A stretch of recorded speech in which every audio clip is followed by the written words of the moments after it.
Would you say that the weather in the place that you currently live in is suitable for working or studying? Yes, definitely. Describe a happy childhood event. All three of us had participated in that. I won. Do you think parents should push their children to get prizes in school? I don't think parents should push. So, what kind of rewards do you think companies can give their employees? What kind of rewards? I think it. Okay, so let's talk a bit about the weather. How is the weather today?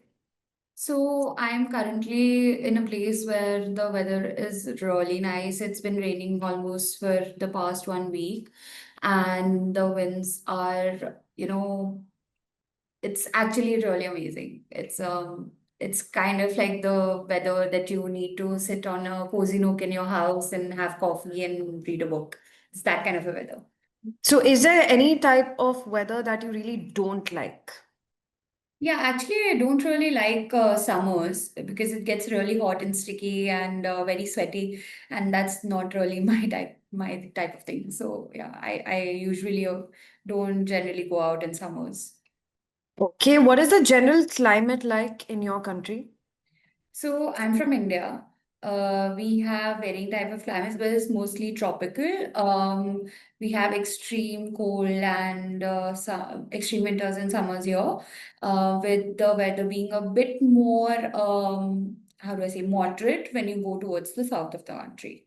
Does the weather affect people's lives in your country? Yeah, definitely. I think weather plays a very big role in how we live here. Apart from obviously how we dress, it also affects the kind of crops we have, the kind of food that is there, the kind of houses actually that are being built. If there's something, if we are living in a part of a country that's that has a lot of rains, then obviously bamboo sheds are preferred, and that type of thing. Of course, it affects how we live. Definitely. All right. What time of the year did you enjoy the most when you were a child? What time of the year did I enjoy the most when I was a child? I've always enjoyed the rains. I think that's like my go-to weather for each and every year. Even as a child, when I remember when I was about 9 or 10 and it was raining, I used to ask my parents for permission to go out and ride bikes in the rain, and it was actually really fun. So yeah, I enjoy the rains quite a lot. Would you say the weather has changed in your country in recent years? Changed not so much in terms of how the seasons fall, but maybe a little bit in terms of how the temperatures have been rising and dropping in summers and winters. Yes. Would you say that the weather in the place that you currently live in is suitable for working or studying? Yes, definitely. Uh, The weather here, like I said before, is very nice. It's been very, rainy and, the kind of weather that makes you want to go out, and the kind of weather wherein you can actually even stay in all day and focus on what you're going to do. But yeah, yeah, it's a good weather. So yeah, you can focus on study, you can focus on your work, and then have some off time post that. Okay, lastly, I would just like to know, would you want to move to a place with different weather? Um, On a personal front, yes, I would love to go to a place that has a different weather. Obviously, that will give me a new perspective on how people live, how people are, how their lives are affected by these things. So, yeah, I would love to move to a new place. Okay, great. That's the end of part one of the speaking test. We will now move on to part two. So, your cue card is describe a happy childhood event. So, let me start your timer and you can get started.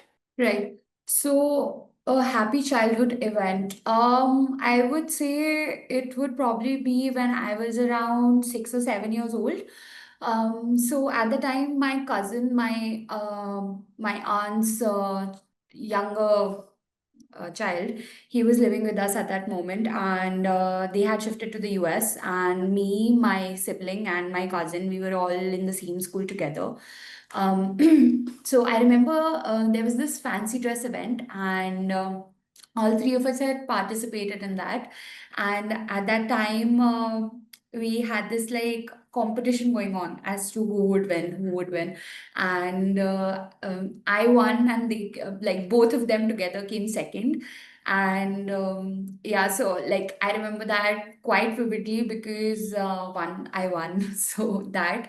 And the second thing was also because of the fact that after that we had this competition going on, right? Like I said, so they had to treat me to something. So I remember him telling my aunt and my brother that now we'll have to treat her, and you know that envy that you have, that sibling rivalry, even though we were cousins, that sibling rivalry is something that I look upon very fondly. So yeah, that's something that was a very happy childhood moment for me. And why I remember this particularly is also because of the fact that my cousin now has moved to the US. So we see him very rarely, and these memories that we have of each other are the only source, like of only, not just the only source, but like something that we look upon together and remember each other by. So yeah, that's why I remember this particular moment very, very vividly. All right. Thank you so much. That's good. Yeah. All right, we can get started with part three of the test. So you spoke a bit about, fancy dress competition Yeah. at school, right? So I want to know from you, is it good for children to compete for prizes at school? I mean, obviously, everything has its pros and cons. While at school, I'm sure our teachers take care of the fact that we are not overly competitive with each other, while also maintaining the fact that these kind of competitions are, good for personal development. Me personally, thinking about why, whether it's good or not, yes, I do think it's good because firstly, it helps us obviously prepare in some way for the real life and how it's going to be, and secondly also it fosters this spirit of trying to win, at least, not even if we don't win, even if we don't have that edge every time, we have to give our best and try our best in everything. And yeah, and that's why I do think that that's something that's good for us. Okay, so what kind of rewards do you think children should get from school? What kind of rewards do I think children should get from school? When we are in the younger grades, obviously not monetary. Something simple, very kind of like a candy or some chocolates. That kind of stuff is good. That's enough for us. As and when we get into higher grades, our needs also evolve as children, and our wants also evolve. So, I think as and when we move up the stages of the education, the prices should kind of change into that. Do you think parents should push their children to get prizes in school? Do I think parents should push children to get prizes in school? I don't think parents should push to get prizes in school. They should definitely encourage them to try their best at everything. But pushing someone to win every time might have some negative impact on them, and that is something that clearly should not be there. And yeah, I don't think that parents should push children to win prizes every time. So you shared your opinion about winning prizes in school. Now, as somebody who's a working professional, do you think that this culture should exist in a workplace as well? If being done in the correct manner, then definitely. If it fosters resentment towards other people, then no. What I mean by the first part, by doing it correctly, is as a working professional, if I'm getting incentive to do something and give my best to something, and that is giving me good rewards on something that is clearly focused on my personal journey, on my growth, then yes, I would love to do that. I would love to take part in that. But if it is not done correctly, then it can also foster resentment towards other your colleagues, your bosses, and that is something that should definitely not be a part of the working environment. So yeah, that's my opinion on that. So, what kind of rewards do you think companies can give their employees? What kind of rewards? I think it can be both in kind and monetary. Obviously, we have cultural events that are hosted in the company, those kind of events that are there in good spirit and good fun. They can have monetary rewards that, but when, there are some things, some kind of workshops that are happening that are leaning towards personal growth, then obviously an in-kind reward is much more suited. All right. And just because you mentioned your cousin as well, I think we can talk a little bit about family. Yeah. So, in your country, what kind of family structure usually prevails? So, like I said, I'm from India. In my country, we have mainly two kinds of family structures. There are joint families and then there are nuclear families. Mostly people live in joint families. They live with their parents, they live with their cousins, with their siblings. So, yeah, mostly we are towards joint family structure. All right. And do a lot of people from your country wish to move to foreign countries? I think it totally depends upon the opportunities presented to them. If given, then yes, they would love to move to a foreign country, but only if that helps them grow in their personal lives and personal careers. All right, I think that's good. That brings us to the end of your speaking test. Now, just give me a few minutes and then I'll get back to you with your feedback and your band. All right, thank you. Okay, I'll just take like a minute or two and then we'll just quickly discuss the band and Yeah, then we that's can end it. yeah. So Niharika, in your entire speaking test, the one thing that definitely stood out and one thing that other people should really take note of is how you started each answer.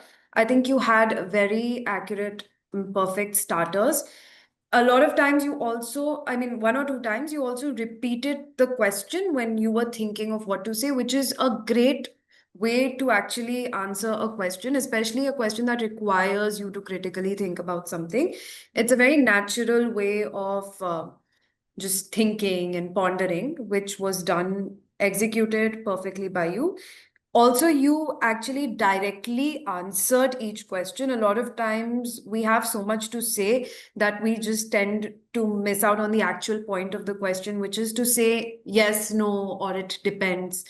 And when you have to give an overall opinion and then your personal opinion, a lot of candidates, they don't demarcate and they don't use phrases that distinguish the general opinion from their personal opinion. You were able to do that very well by using phrases like on a personal front, etc. So that's something that totally stood out in all parts of the speaking test. If we talk about part one, the answers were, I mean, they met the kind of length requirement that part one has. You answered everything. Uh, you were able to elaborate when necessary. Your use of vocabulary was also quite good, topic specific. You were describing, you were able to use words like tropical to describe the weather. There might have been some a little inconsistencies in the sense that you said it's tropical and then it gets really hot or really cold, which goes against the definition of tropical, but that didn't really affect the answer as such because then you also said towards the south there's moderate climate. And it just shows, I mean, that can happen to anyone, and it's not really about technicalities. The test is about proficiency, and you were quite proficient in your responses. There were no glaring grammatical issues. And like for instance, there was this one small error where you said that when it rained, you would ask your parents if you could go out and ride bikes. So, I mean, logically speaking, you would ride your own bike. So you would say, if I could go out and ride my bike. But then this is an error that anyone can make while talking in a flow. So it doesn't really stand out. It doesn't really make a difference. So that's fine. In terms of pronunciation, again, your pronunciation overall was really, really good, really natural. There were no, there was no mother tongue influence, like we say, and especially in terms of affecting the syllable stress of different words. Just one word that stood out a little bit was temperature, but again, it didn't affect my understanding of the word that you're saying. I, being Indian, again can understand an examiner might not be Indian, but even a foreign person, someone with a British or American accent will still be able to understand what you said. So even though the pronunciation was a bit different than how the word is normally pronounced in native English speaking countries, it didn't affect the listener's understanding of the word. So that was fine. Your fillers were very natural. Words like, yeah, things like that. Uh, that's how native speakers generally communicate, which goes to show that you are quite familiar and perhaps you use English on a regular basis. Any kind of hesitation that was there in your answers was to do with what do I say next and not to do with how do I say what I want to say, which is completely normal and expected when a conversation like this is taking place. So, all in all, part one was quite smooth and very good. Another thing that stood out in all of your responses was your use of your facial expressions and body language to communicate. A lot of times, candidates are so nervous and so focused on what they want to say that they forget that expressions and gesticulation, all of that is also a part of communication and can aid your ability to communicate, which you showcased perfectly. So that was nice. And again, when you're talking about a happy memory, like coming to part two, the fact that you were smiling throughout made it seem more genuine and made it seem like you were connected to that memory. Also, made the listener believe that this truly is a memory that you have and not something that you have memorized from a template, which could really hurt somebody's score. In the beginning of your part two response, there was a bit of hesitation. I think you were thinking about what to call your aunt's child, and that could Yeah. have been because Yeah. of the Yeah. words that we use. Yeah. We say "Masi ka beta, mama ka beta." What? So that's the first thing, and this is something that happens to bilinguals all the time, which is why a good trick that we tell everybody who's preparing for the IELTS speaking test is to stop communicating and stop listening to things in their native language for at least a week before the speaking test, so that these words come to their mind quickly. And this is something that bilinguals have to struggle with in general. So nothing, and you recovered from that very quickly. It did not really become a barrier. You did not stop there. You did not freeze. Once you were able to remember, you moved on so quickly and it seemed very natural. There was one sentence structure where you said me, my sibling, and I Yeah. think you listed three people. Yeah. And I mean, ideally, it should have been my brother, my cousin, and I. Said me, my brother, and my cousin. But again, this is a mistake that native English speakers make all the time. So this is something that's excused, which you can question that logic all you want, but that's how it is in the IELTS. So if you're making an error that native speakers also make, that won't hurt your score. If you make an error that only Indian speakers make, that will hurt your score. Yeah. So in this case, me, my brother, and my cousin didn't really affect anything. You were able to use good vocabulary there as well, like sibling rivalry. One collocation that I think you used incorrectly was you said look upon when you meant look back on, because you're talking about a memory that you're thinking about in the past. So we look upon someone when we look up to them or we want their advice or something, and we look back on things that have happened in the past. So that was just one thing I wanted to let you know. And then moving on to part three, again, you had a very good start for all of your answers. You did not, a lot of times in part three, because the answers are a little convoluted, people tend to go on tangents and then they'll go off and not be able to come back to what the point of the question was. That did not happen with you. You, in this, your coherence and the structure of your responses really stood out, which is something that other candidates can take note of. How the it showed that you knew what you wanted to say before you said it. So this is like a good analogy for this is, a lot of Indian soap operas keep going on and on and on, and we feel like they don't know when they want to end either. That's how some candidates answers end up sounding. Whereas yours sounded like, you knew the beginning, you knew exactly where you wanted to end, and then you framed your answer, which was good. Again, very good topic specific vocabulary like monetary involved. I think it happened in the second question only, that I think that was the only instance where I felt like you did not know how to end the answer. But in all the other questions you were able to start and end perfectly. Words like resentment and the way you just explained your entire thought process, there was nothing that I can point out as a potential issue apart from the few things that I've already said. So, keeping all of this in mind, your fluency in coherence, I think you scored highest. First, I'll tell you out of the four criteria, your highest score would be your pronunciation, which was a perfect 9 because there was nothing that I could not understand or I struggled understanding. Again, very fluent, very coherent. It was just because of the little hesitation in part two that you are at a 8.5 for fluency and coherence. Otherwise, could have easily been a band 9. Lexical resource, again, good use of vocabulary throughout. So, uh, it's an 8.5 for lexical resource as well. Grammatical range and accuracy, just because of some like a little collocation issues and some structures here and there, that would be an 8. It could have easily been an 8.5 or 9. But just because the rest of your answers were so perfect, these little inconsistencies, so this tends to happen. The better you are, the even the things that one would let go of in, let's say, a band 6 or a 7, the examiner will be more mindful of in, a band 8 or a band 9. So while if you were at a band 7 level, look upon or the others sentence structures, ride bikes and stuff like that could have easily been ignored because the rest of it was so perfect. These are scrutinized a little bit more, but then that still averages your overall band out to an 8.5, which is a really good band for the IELTS speaking score. Yeah. Thanks. All right, thank you.